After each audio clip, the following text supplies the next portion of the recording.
Fala pessoal, Gustavo Lima aqui e vamos hoje para a nossa terceira aula aqui do canal, tá? E vamos falar um pouquinho hoje sobre carga de treino, né? É uma dúvida muito recorrente da maioria das pessoas, que é o quanto de carga eu vou utilizar no meu treino, quanto de carga eu vou utilizar nos exercícios, né? E isso é algo que gera uma certa polêmica e hoje eu vou tirar, né, essa polêmica para vocês e dar para vocês um conhecimento para que vocês entendam, pô, é assim que faz, é por aqui que eu vou, é dessa forma aqui, para que os seus treinos tenham muito mais resultado, certo? Mas antes da gente começar, se inscreva aqui no canal, mande esse vídeo se fazer sentido para você, para mais pessoas, para que mais pessoas entendam sobre treinamento, para que mais pessoas consigam, pelo menos, começar, né, o treinamento mesmo se for sozinho, e ter os maiores e melhores benefícios, tá? Trazer literalmente mais educação e musculação para vocês. Então, bora lá. Primeira coisa, duas regras para determinar a carga. A primeira delas, não determina a carga. É o contraditório, mas vamos lá que eu vou explicar para vocês o porquê, tá? Quando nós fazemos a prescrição do treino em cima da carga, ou seja, vou fazer cadeira extensora. Quanto que eu vou colocar lá quanto que eu vou colocar na cadeira extensora? Coloca 40 quilos. Quando você faz isso, né, sem perguntar, como é que foi o seu dia, como é que você tá, como é que foi essa semana, como você está se sentindo hoje, se você não faz isso, simplesmente prescreve a carga, o que acontece? Você não considera fatores intrínsecos e extrínsecos, ou seja, né, resumindo, como que a pessoa está, né? Nesse ponto, vamos pegar como fator intrínseco estresse, capacidade e nível de treino. Uma pessoa estressada, ela tem a tendência de quê?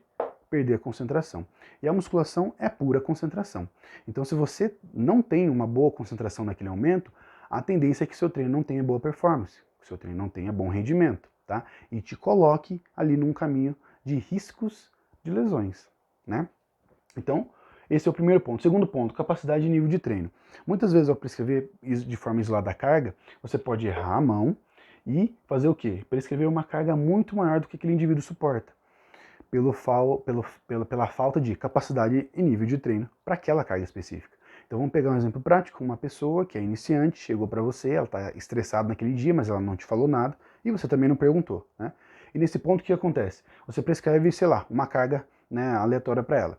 E pode ser que você erre a mão e ela faça com uma carga além do que ela suporta. Mas como ela está estressada, em vez dela treinar o músculo, ela vai tentar simplesmente empurrar o peso. E o que vai acontecer? Uma pessoa vai atuar com uma carga que está além da capacidade dela, com falta de concentração, ou seja, vai aumentar em muito o risco de lesão, porque a técnica não vai conseguir ser mantida da melhor forma possível. Então esse é o primeiro ponto de fatores intrínsecos.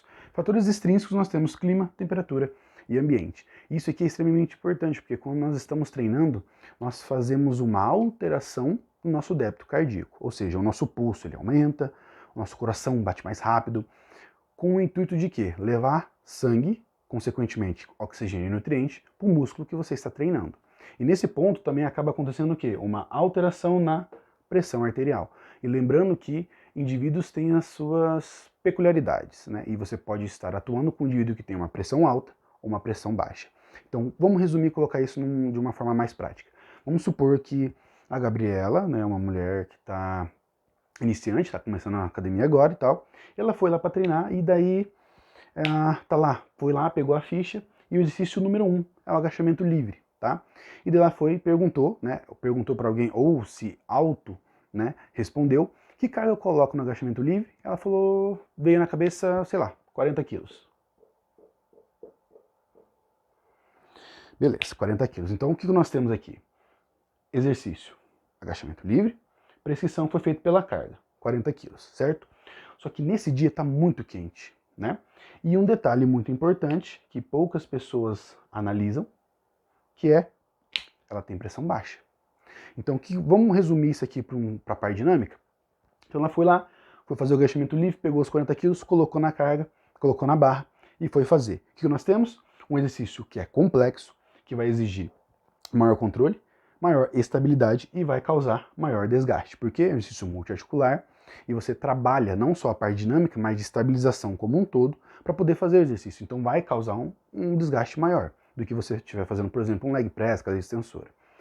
A prescrição foi feita pela carga, e que nesse caso aqui vamos supor que essa carga foi além do que ela é capaz de fazer, o que acontece geralmente, né, nas academias. Só que, né, juntando esses dois pontos, também tem o terceiro, que está um clima muito quente. Isso fez com que a pressão arterial dela começasse a cair. Então, ela, no meio do exercício, no meio das quantidades de repetições que ela auto-estipulou, que foi estipulado para ela, ela foi e não conseguiu terminar o movimento. Ou seja, ficou pesado demais, ela não conseguiu terminar. E nesse momento a pressão caiu. Por quê? Porque está muito calor. O que acontece? Cadê que eu marquei? Aqui, ó. Maior risco de lesão. Ou seja, você aumentou o risco de lesão de uma aluna simplesmente pelo fato do quê?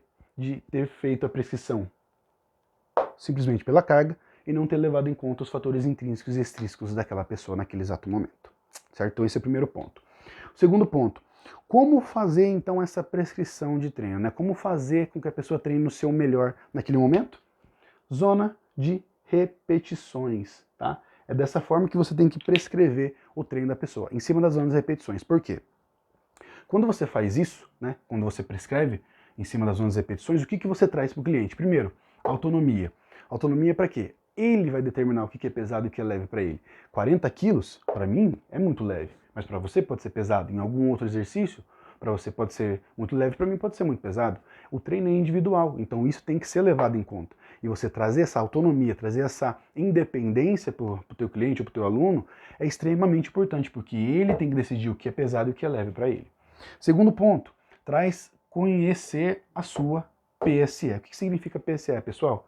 Percepção subjetiva de esforço. O treino ele tem o seu esforço e cada esforço é individual para cada um. Então cada pessoa tem a sua própria percepção subjetiva ao esforço. Isso vai trazer o quê? O controle e o conhecimento para ele saber, pô, hoje o meu esforço está ok, né? Tá adequado, estou conseguindo fazer. Opa, hoje o meu esforço está muito além, eu estou me esforçando demais por uma carga que eu não estava me esforçando antes. Ou seja, você traz para ele um autoconhecimento de saber, primeiro, quando está leve, quando está pesado. Segundo, quando ele está se esforçando de forma adequada, quando ele está se esforçando demais. E isso, pessoal, como a gente sempre comenta, nunca as pessoas vão para academia sempre motivado. Né? Nunca as pessoas vão para academia todos os dias 100% fisicamente e mentalmente. Então o cliente, o aluno tendo essa percepção, esse controle aqui, ele vai entender, pô, hoje eu estou um dia estressado, hoje um dia eu não estou muito bem. Então eu vou conseguir modular o treino de uma forma muito melhor para mim, porque eu sei que eu não vou estar bem. Eu sei que o meu esforço vai estar maior e eu vou estar numa condição onde eu não vou conseguir levantar altas cargas. Então ele vai conseguir fazer essa modulação e conseguir fazer naquele momento, naquele dia, o melhor treino que ele pode. Certo? Terceiro ponto, controle simples da progressão. Muitas pessoas me perguntam, pô, mas como que eu vou saber se eu estou progredindo a carga ou não? É simples. Vamos supor lá que a gente estipulou um exemplo entre 10 a 12 repetições máximas. Então, se o indivíduo faz menos do que 10, a carga está muito pesada. Se o indivíduo faz mais do que 12, a carga está muito leve, certo? Então, o indivíduo tendo essa percepção aqui, vai ficar muito mais fácil dele entender o treino, fica muito mais fácil de conseguir os resultados. Por quê? Porque agora ele tem padrão e tem noção do que é pesado e leve, do que é esforço e um controle simples da progressão. Agora vamos pegar um exemplo prático, o mesmo exemplo que a gente pegou aqui, ó, da Gabriela, certo? Que foi o treino prescrito pela carga. Vamos pegar a Gabriela de novo e vamos fazer um treino prescrito no quê? Em cima das zonas de repetições. Então vamos só apagar aqui, ó. Vamos colocar aqui na frente. Zona de reps, certo? Então vamos pegar aqui o mesmo exemplo, tá?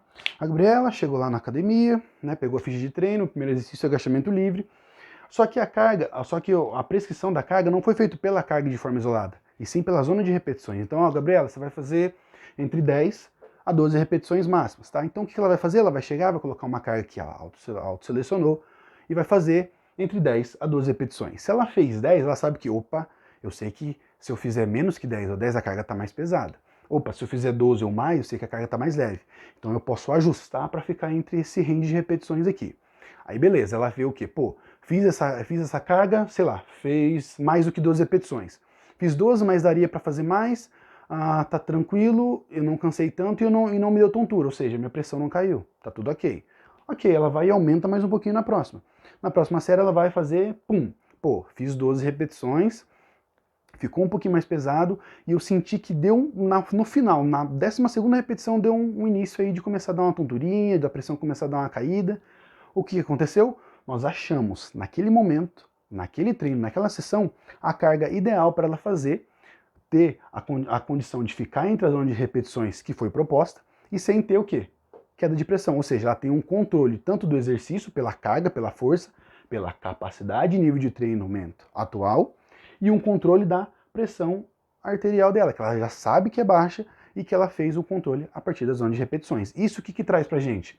Primeiro, um controle do exercício, porque ela vai ter um maior controle, maior estabilidade, maior desgaste, mas isso aqui vai ser controlado. Segundo, a precisão não foi feita pela carga, e sim pela zona de repetições. Isso faz com que tenha menor risco de lesão. Por quê? Porque agora a gente tem um controle daquilo que ela está fazendo.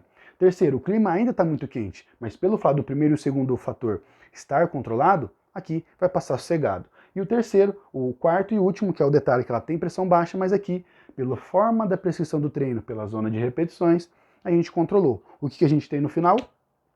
Menor risco de lesão, simplesmente pelo quê? Porque a prescrição foi feita pela zona de repetições. Então aqui, pessoal, é uma amostra para que vocês tenham que, primeiro, determinar a carga de treino, nunca prescrevam pela carga, nunca façam exercício pela carga de forma isolada. Veja primeiro, se você é profissional de educação física, veja primeiro os fatores intrínsecos e extrínsecos dessa pessoa, para depois fazer a prescrição em cima do quê? Da zona de repetições. Eu garanto para você que os resultados vão ser muito melhores, a performance do treino vai ser muito melhor, independente se essa pessoa esteja bem ou não naquele dia. A certeza é que naquele dia, independente do que for, ela vai fazer um melhor treino, vai ter a melhor performance possível naquele momento, certo? Então, espero que tenham gostado do vídeo. Se inscrevam, mande esse vídeo se fez sentido para você novamente, né? Para mais pessoas, para que mais pessoas tenham esse conteúdo, tenham essa educação em musculação e consigam treinar da melhor forma possível sempre. Porque o treino é progressão. Sem isso, não é treino, certo? Até mais e